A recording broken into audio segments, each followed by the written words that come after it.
נו, ואיך את מרגישה עכשיו? עדיין קשה לי. מה, עוד פעם פגשת מישהו עם סניף אילת? לא.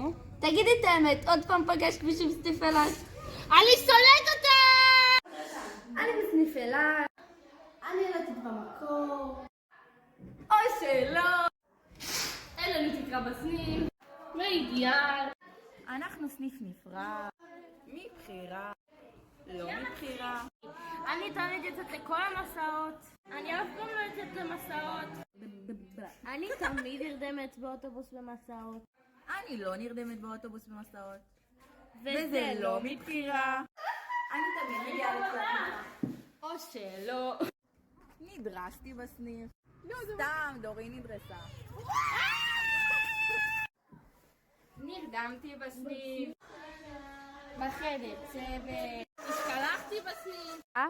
בברז של הסניף. אחרי ההשוואה. סניף אילת. ברור שאני באה להפתעה של ראי.